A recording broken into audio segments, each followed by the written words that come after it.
In any normal game, it would be time for a happy reunion. Trouble being she's at the beginning of Miss Peach's doggy. That's strawberry jam, right? Remember, this is a game for children. Little children. That's strawberry jam, right?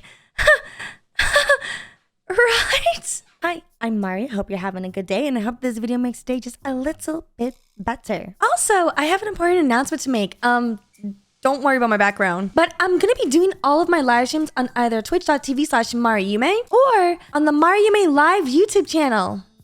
That's right, I have a new special home for my live streams for YouTube. I'll still occasionally stream on this channel, but these videos will get unlisted. So if you want to be able to have an actual VOD that lasts and doesn't get unlisted after the live's over, in case if you missed it, check out the MariYume Live channel. That's where all of my stream highlights will be going as well. Seriously, stop looking at my bald head! Okay, so today we are going to be taking a look at the kids game that turned dogs into cat food. Just reading the title of the next video, why does a kids game have buzzsaws and a puppy on a conveyor belt? What do you mean? Wouldn't you play a game like this? How is it any different than FNAF? How is it any different than FNAF? Oh no. Does this mean we get fed? If by fed you mean blood for the blood gods, then yeah! Wait a minute, there's no way this is like an actual game you can play. A dog's life, filled with walks in the park, playing with sticks, getting hydraulic pressed into a meat cube. Stop! Wait a minute, one of those is wrong. Dogs shouldn't have sticks, they can hurt themselves. Come to think of it, I don't think they do the third thing That's either. not actual gameplay, stop! This was a PlayStation 2 game, how have I never played this before? But don't worry, Dog's Life is sponsored by dog food brand Pedigree, and they know how to keep dogs healthy. No, they All don't. These horrible corporate decisions and more in this game. Let's take a look, shall we? No way. The game released in 2003 for PS2 and was developed by Frontier. Yeah, the same Frontier that makes roller coaster games. No. Upon starting, a CGI cutscene plays where we're introduced to the main character Jake, who promptly ends the life of a butterfly before being dognapped alongside his friend Daisy. Here we also see characters Wayne and Dwayne, who are a pair of They look like they're from TF2, I don't know why. No way, this isn't like a mascot game, but it does involve animals. Very interesting. Potent dog snatchers. I guess the road was paved with Cocoa Pops and asbestos because the truck hits a bump and Jake falls out into the first level. He now needs to find Daisy before something bad happens to her. I'm sure she'll be fine though, as the game is rated for ages 3 and up. Stop! This was not made for ages 3 and up. Are you serious? Are you serious? Why would they do that? No way! No way! Forget you saw the title. The game is split into 4 sections to traverse on your way towards the finale. The main gameplay consists of exploration, dog-based minigames, and fetch quests. So like many fetch quests. A game when for I kids, get that last battery, I'm really gonna wail. Sometimes I ask myself, is it worth it? Oh my All god. these activities earn you bones, which allow you to progress the story to the next zone. That's not the only thing that bones do. You can also use them to remote control dogs for some reason. Oh, and did I mention that the bones are sentient and seemingly every human carries them in their pockets? There's also a first-person mode. In this, you have the power of smell-o-vision, where you have to collect smells to unlock more activities. It's about as interesting as it sounds, but it's not all negatives, as this mode is much easier to control than the third person, where Jake operates worse than a broken tricycle on an ice skating rink. 2 important points. Someone working on the game didn't cap how many times you can bark per second, and I've just learnt that the reverberated fart sound effect was around even in 2000. Stop! You can actually make the dog fart. Okay, I kind of want to play this game now. And 3. The area from the first cutscene is the tutorial level. There wasn't much to see here, so I just... To be fair, kids were hardcore in the PS2 era. I can agree to that. Honestly, I feel like there's a lot of hidden gem PS2 games that people don't know about because they weren't like the mainstream games. Like, I have never heard of this game before. Decided to explore the watermill, where I met a mad scientist who proceeded to stage a rocket launch about as successful as the average SpaceX expedition. My beautiful rocket! You also meet a man who is desperate to reunite with his lost axe. Like that game where you were Mosquito? No way.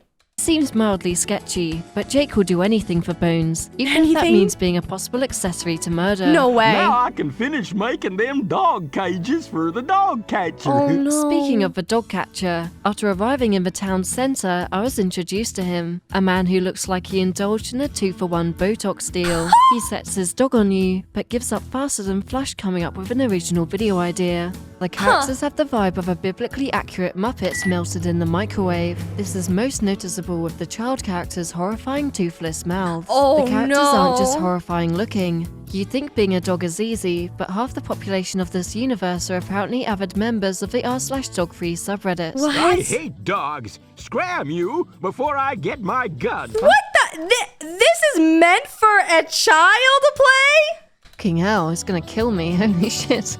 Eventually, I had enough bones to bribe the dog catcher's hound for safe passage to Lake Minnewawa. These two are also heading here to snatch more dogs, but are slightly behind due to reading a map worse than a pensioner with a sat-nav. In this cutscene, we're also introduced to the main villain of the game, Miss Peaches. Okay, but why does Miss Peaches kind of look like Daphne from Scooby-Doo, but like her mom or something? Owns a cat food company named after her. Did you collect some nice, clean Clarksville dogs? Yes, Miss Peaches. What about some nice, clean mountain dogs from up at Lake Minnewawa? Not yet, Miss Peaches. Don't tell me that's the actual dialogue of this game, because if it is, that's really funny. Do you know what happens to idiots who disappoint me? Yes, Miss Peaches. Upon arrival into Lake Minnewawa, I generously helped a girl get her coat back. See why you got a coat to hide that f***ing ugly ass asterisk on your shirt. Oh my god! After some constructive feedback on her fashion choices, she told me that her dog had gone missing and asked me to look for them. But I had better things to do, so I headed towards the ski resort. Is it a cat? Before you cancel me, even Jake didn't hold back on this poor child. Nice kid. Too bad she's 2 sandwiches short of a picnic. Once in the resort, I found another child that I ignored, followed by a man crashing out over his radio not working. Bro. Oh my god! This was Bob during the episode of Distractable! We found him! Oh, the telephone lines are down. As this occurred, You could bully the cats, which was kind of funny. That's so interesting. They put a lot of details into this game for like a PS2 game, like the girls coat changing, and the fact that you could bully cats is very interesting. a friend I was in cool with noticed that this guy sounded like Larry from The Amazing World of Gumball. Really? That's because Kerry Shale, the actor for Larry, voiced 32 characters in this game, including Jake. In fact, he voiced so many characters that Dog's Life won a world record for it. Even before Larry existed, he still did all the jobs. Dude, people's humble beginnings. That's actually crazy for like voice actors. Like W, man. Something that needs to be brought up is that the pedigree promotion is plastered all over this game. On vending machines, in shops, even in the pause menu. One of my favourite uses which had me laughing was a rotating billboard which swaps between ads of Pedigree's real dog food and Miss Peach's delicious dog meat slurry. Huh? Stop. That's not the real sign, right? Wait, hold on. I have a feeling that the company was entirely unaware of what was in store for Jake later in the game, and if they were, I have no idea what they were thinking by choosing this promotion. While exploring on a roof, Jake took a bad tumble that probably fractured a few vertebrae and realigned his frontal cortex. But there's no need to fear, as that's nothing a quick trip to the pedigree-funded dog grooming parlor can't fix. Wait, is is this entire game, this whole game, which is a pedigree sponsored ad, is that they really made a video game? Oh man. The theory is that this sharp-looking instrument is providing some much-needed corporate brain Oh, rewiring. God. Won't be long till Jake starts spouting a YouTuber-style ad read that plays at random 2 to 3 times per business day. Use code Jake to get 10% off. There's more quests to do here, such as finding this musician's wig collection. But I know you're hankering for dog meat horror as much as the next person, so we'll move on to our final location. That's being Boom City. I must have only the freshest, most organic animals. No. Deliver them to the Boom City Dog Pound. Now. That was Miss Peaches. I think maybe she could use some therapy. Boom City has a different vibe to the rest of the game. Unlike Clarksville or Minnewawa with its calm upbeat vibe, this place is busier yet somehow feels empty. Buildings remain deserted with nothing but the perpetual drone of the radio pumping out Miss Peach's propaganda. Do you trust me? Or don't you? Oh. Are you with me? Or against me? The characters that do exist here are dealing with problems like gambling debt, lost kittens, and getting shot. This is a game for 3-year-olds. 3 and up, right? First person mode's muted colours make this place even worse. Sometimes when near the dog pound, an all-encompassing fog rolls in. I think the developers watched 101 Dalmatians and thought, this is too tame. We can do better. Dude, I imagine playing this game when you were a kid, and if you actually got to this part, what kind of trauma do you have after this? Are you a cat person still or a dog person?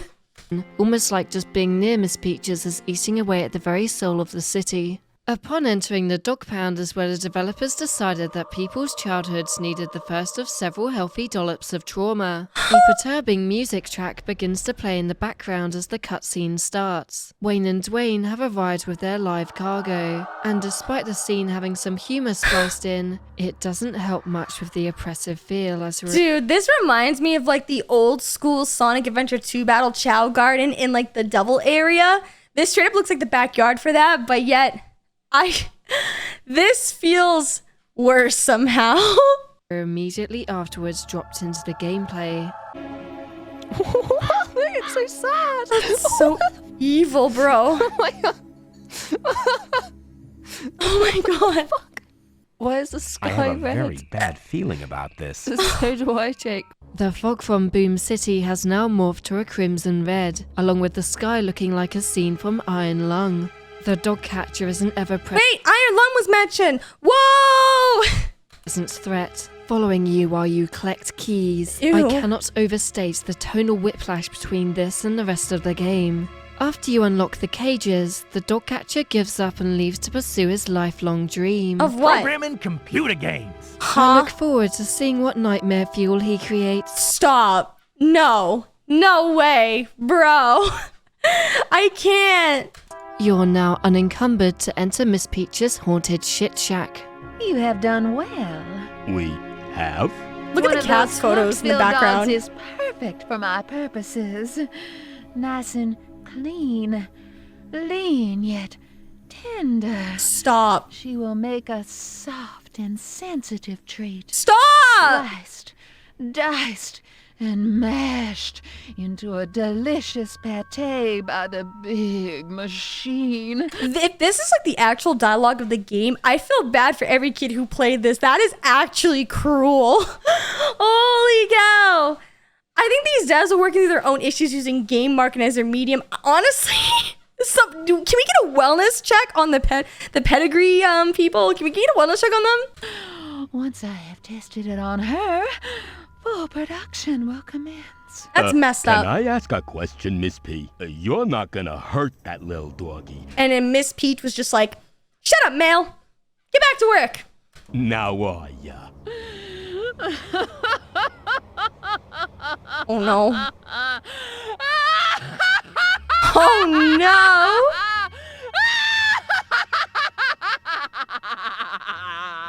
We enter an industrial room. The music is gone, replaced by the distant sound of churning machinery. Dude, what is this Something tells me that Miss environment? Peaches isn't making ordinary cat food. You guessed correctly, Jake. The door opens to a decrepit factory. Oh my After God. 6 hours of gameplay, you're met with Daisy for the first time since the intro. In any normal game, it would be time for a happy reunion. Trouble being she's at the beginning of Miss Peach's doggy. That's strawberry jam, right?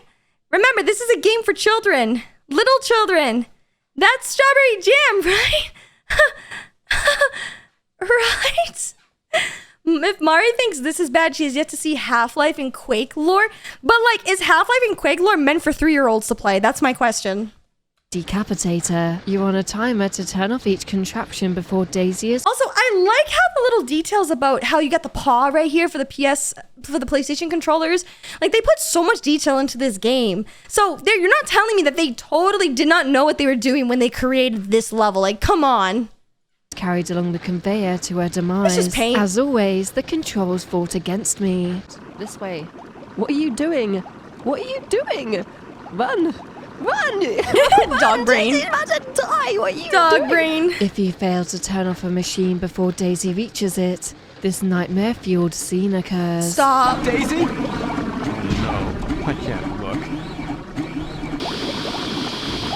No. Hey, bro. The finished cans of dog meat are I'm sorry, what's the name of that can say? I'm really glad they blurred that out. Thank God for PS2 graphics, otherwise I'd have to censor this for YouTube. That is crazy.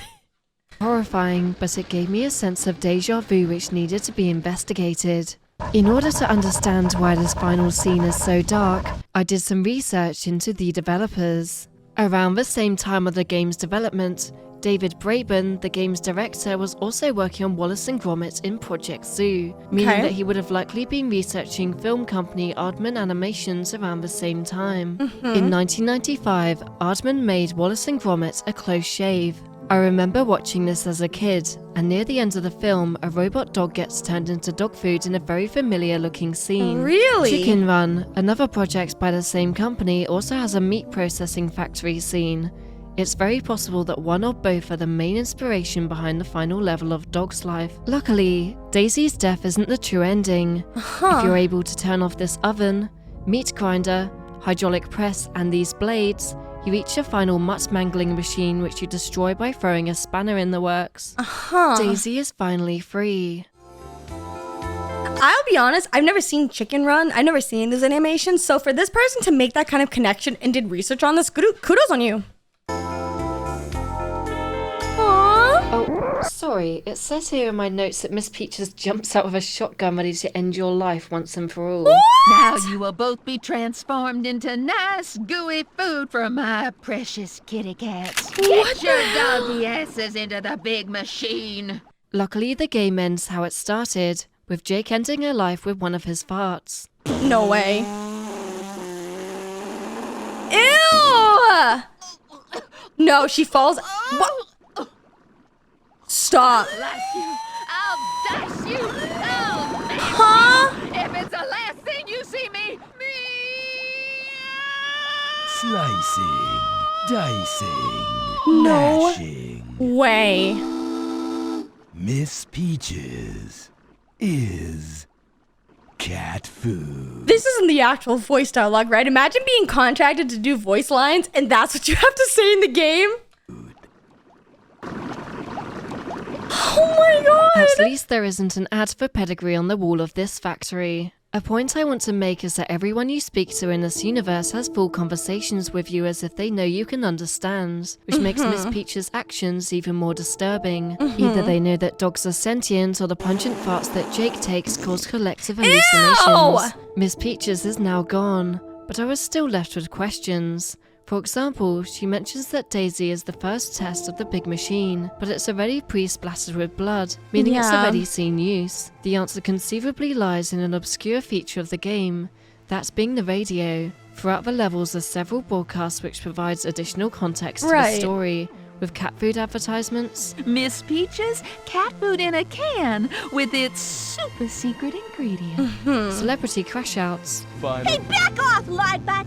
My contract clearly specifies that you may not come within 3 feet! And presenters having conversations with Miss Peaches. In Boom City, Tristram Tittle Tattle presents Talking Pussy. with special guest Miss Peaches. She threatens him midway through the broadcast. Oh, will you read the darn commercial or do I bring that scrawny neck of yourn? Well, you know, you might want to book some time off. Take a vacation. Cause that flapping mouth of yours might just land you in the hospital someday. Oh, someday God. soon. I have a feeling that he may have been the first unwilling volunteer of our project. Oh, Miss Peaches, I am honored by your No. Not gonna lie, he deserved it. There's also several moments of foreshadowing in these broadcasts. Miss Peaches is cat food. Now, some folks say that Miss Peaches has flipped her wig. And Her some wig? folks doubt Miss Peaches' crusade for the ultimate pussy food. I'm sorry, but why do they keep saying it like that? Why can't they just say cat food? Why can't they just say cat food? And why are you using the word crusade? But those folks are no longer employed here at the Miss Peaches factory in lovely Boom City. They are not nice people, and they deserve whatever grisly fate awaits them. That's crazy. But enough ugly thoughts, Sam. The cutting room floor states several things about regional differences. The Japanese version is censored with a different ending. Really? Plus the website doesn't mention other changes such as missing blood on these blades. The Really? American version is also different. The American version is also different, with the ESRB rating this teen rather than 3+. Yeah, I was gonna this say. means that fewer Americans have been scarred by this experience. Yeah, On top good. of this, Pedigree didn't sponsor the game there, so it's replaced by a generic brand called Chow Chow. What? So which version of it is sponsored by Pedigree? What is happening? Can we get a wellness check on these people, please? Oh, shoot, my cat's sniffing the game. Does anyone else just see that cool-looking gay deer break into my house and read my script? Only me? Okay, I'll continue, I guess. Upon the game ending, the dogs simply move on with their life. Well, that's it, I guess. There's almost a poetic irony to this. Miss Peaches had such a tight grip of power in this world, yet on her death, everyone moves on and forgets about her. Good! It reminds me of the poem Ozymandias. My name is Ozymandias, King of Kings. Look on my works, ye mighty, and despair. Nothing beside remains. Well, either that, or they just don't care because they're dogs. First, They're I'd just like to dogs. say thank you so much for 60,000 subscribers. Let's We have grown so go! quickly, That's especially in the past awesome! couple of months. Also, thank you to all Wow. the friends that helped me out with doing little collabs in this video. I should have a really cool video coming at some point. Anyway, bye. Anyway, bye. I love that. That was so amazing. I feel like we have learned oh my god, there's other videos. My recommendation feed is gonna be so cooked. I want to watch more. If you want to see the uncensored versions of these videos, then check out my Patreon where I upload all uncensored content as well as some other videos on there. And let me know what your thoughts were down in the comments below. And there's anything else you'd like to see on this channel because I upload every single day. And with that, thank you so much for watching. And remember, everything reminds you of something. Bye.